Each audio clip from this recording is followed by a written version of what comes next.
Hello student, today we will study weather, climate, monsoon, climatic control, chapter 4 climate.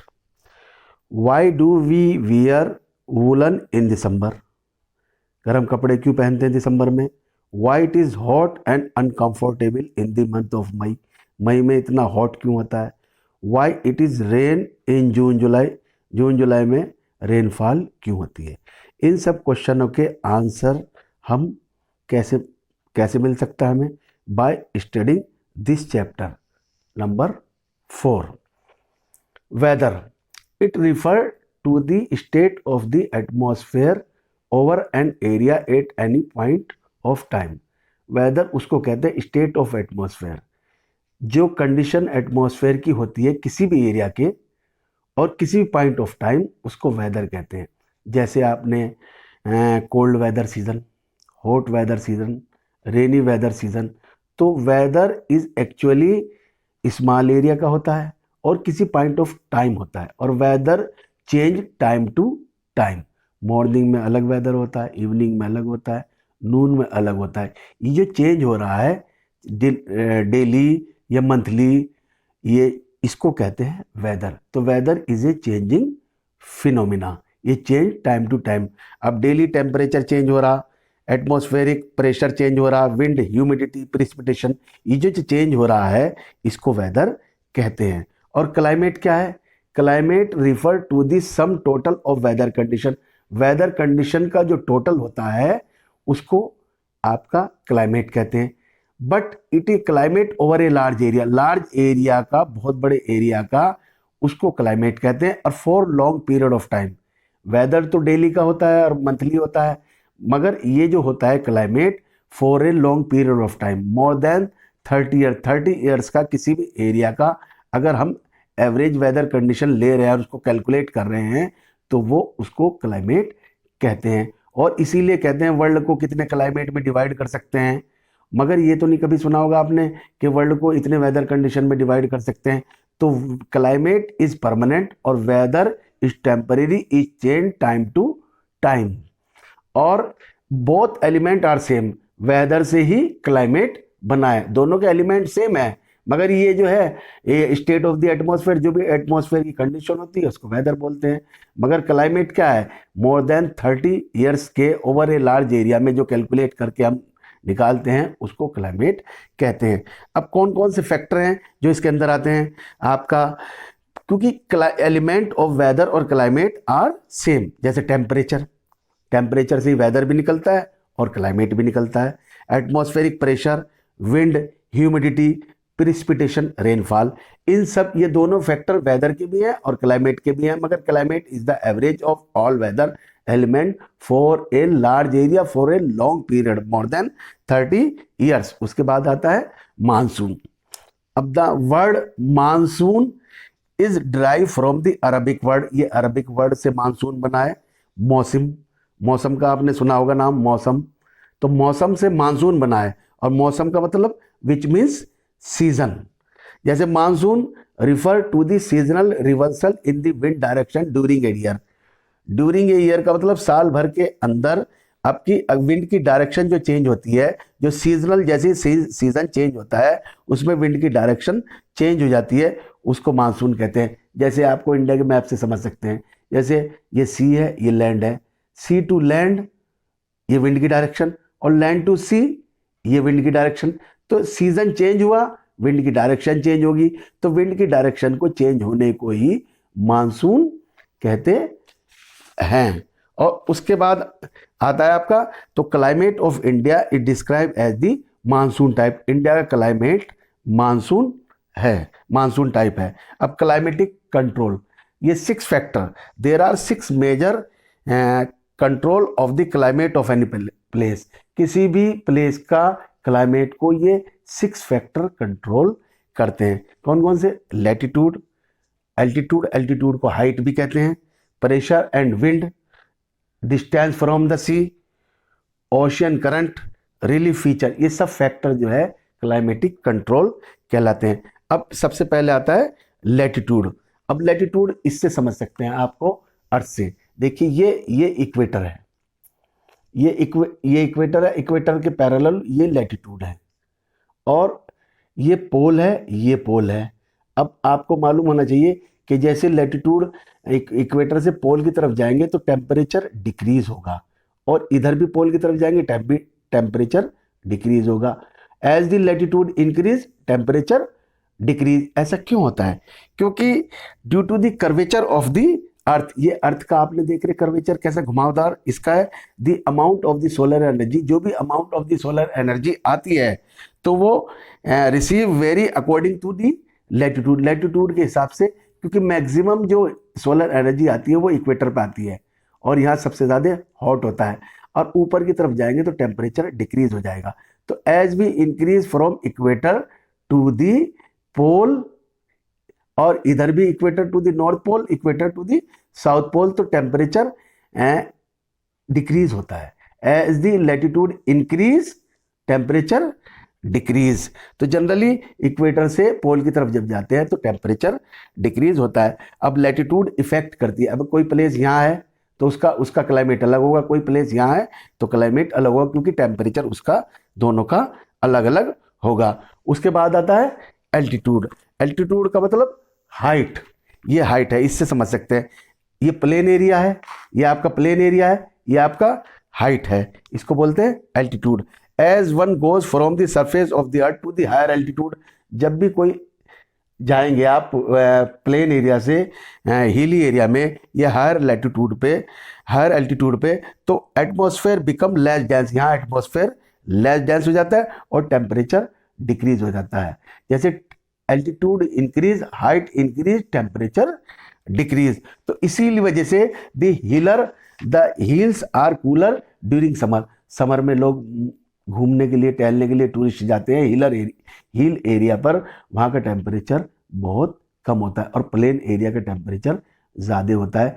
As the height increase temperature decrease, height पर temperature बहुत कम होता है और plain area में temperature ज़्यादा होता है।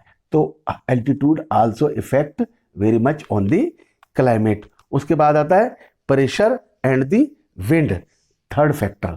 अब प्रेशर से पहले और विंड के सिस्टम को समझने से पहले आपको क्लियर होना चाहिए, अगर टेम्परेचर किसी जगह का हाई टेम्परेचर है तो प्रेशर लो होगा, और किसी जगह का टेम्परेचर लो है तो प्रेशर हाई होगा।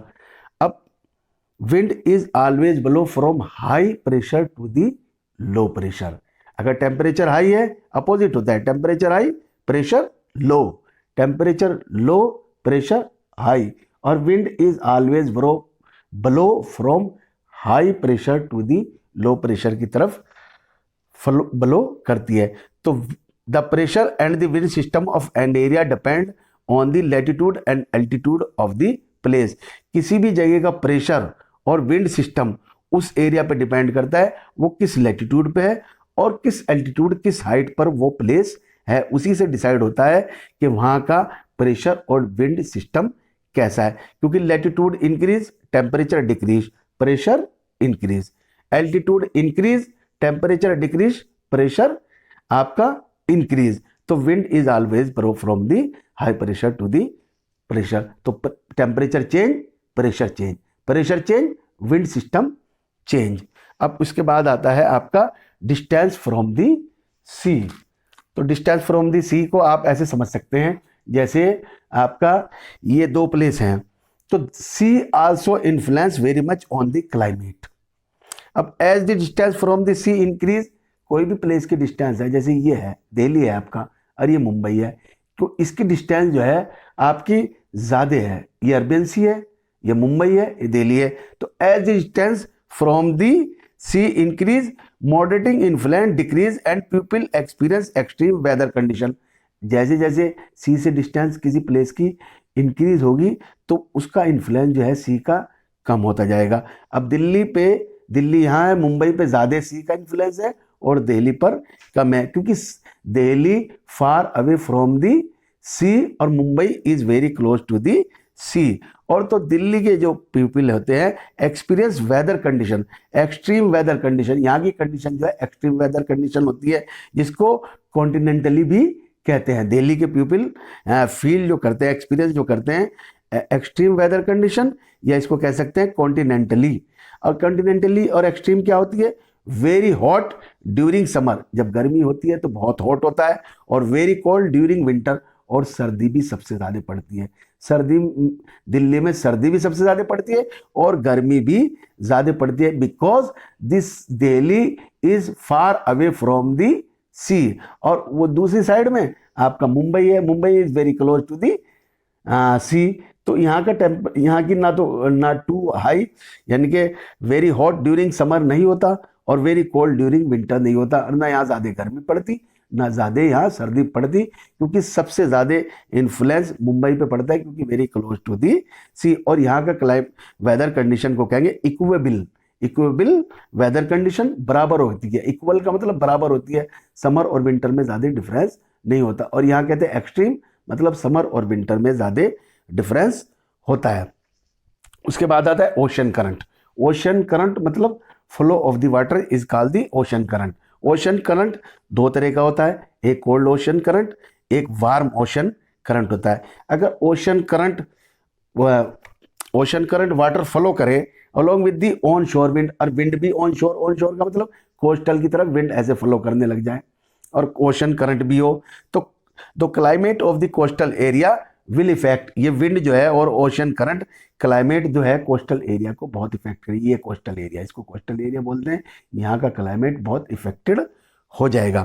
एनी कोस्टल एरिया, अब वार्म, एनी कोस्टल एरिया, कोई भी कोस्टल एरिया हो विद वार्म हो या कोल्ड करंट फ्लोइंग हो, तो इट विल बी वार्म होगा तो वार्म यहाँ का क्लाइमेट हो जाएगा, और कोल्ड हो तो यहाँ का कोस्टल एरिया क्लाइमेट भी कोल्ड हो जाएगा। But the wind are on shore, wind को ऑन शोर होना चाहिए, इधर को विंड को ऐसे कोस्टल एरिया की तरफ फॉलो करना चाहिए। उसके बाद आता है आपका last factor, relief features. Relief feature को आप ऐसे समझ सकते हैं, ये माउंटेन है जैसे, तो रिलीफ का मतलब कैसा एरिया है? प्लेन एरिया है, माउंटेनस एरिया, प्लेटू एरिया है। अब अगर relief play major role in determine the climate, climate में बहुत बड़ा रोल रिलीफ का है। अगर कोई हाई माउंटेन है, जैसे आपके इंडिया में नॉर्थ में हाई माउंटेन है, तो it act as a barrier, barrier का काम करता है, रुकावट का काम करता है फॉर कोल्ड या हॉट विंड। जैसे इधर से सेंट्रल एशिया है, इधर से ऊपर से, तो इधर से जो कोल्ड विंड आ रही है या हॉट विंड आ रही है, उसको बैरियर का काम करेगा, उसको ये रोक देगा हिमालय माउंटेन। और दे में आल्सो कॉज द प्रिसिपिटेशन, और इसकी वजह से रेनफॉल भी होती है हिमालय माउंटेन की वजह से। If they are high enough, अगर माउंटेन कोई भी हो किसी भी एरिया में, अगर उसकी हाइट ज़्यादा है और वो रेन बेरिंग विंड, मतलब विंड इधर से जा रही है और रास्ते में माउंटेन आ गया, तो वो दे कॉज दी रेनफॉल, जिसको कहते हैं ओरोग्राफिक रेनफॉल। अगर विंड हमारे इंडिया में जैसे विंड जाती है, ऐसे विंड जाती है और इससे टकराती है हिमालय माउंटेन से, तो इस साइड में रेनफॉल ज़्यादा होगी, इसको कहेंगे विंडवर्ड। और अपोजिट साइड जो माउंटेन के होंगे उसे कहेंगे लीवर्ड। तो windward side receive more rainfall than the leeward. Leeward side, ये अपोजिट साइड लीवर्ड और ये विंडवर्ड, तो leeward side is remain relatively dry, ये ड्राई एरिया में, मतलब यहाँ रेनफॉल बहुत कम होती है। और यही माउंटेन जो है हमारा वेरी मच इफेक्ट, अगर ये हिमालय माउंटेन ना होता हमारे इंडिया में, इसको हटा दिया जाता, तो यहाँ से जो आपका कोल्ड विंड आती सेंट्रल एशिया से, तो इंडिया के अंदर आया करती, तो यहाँ का क्लाइमेट इंडिया का बहुत कोल्ड हो जाता। और यहाँ से जो आपकी मानसून विंड है वो भी रुक नहीं पाती इससे माउंटेन से, वो सीधी चली जाया करती। तो हमारे कंट्री का जो क्लाइमेट है वो आपका कैसे हो जाता? कोल्ड हो जाता, कोल्ड विंड आने से।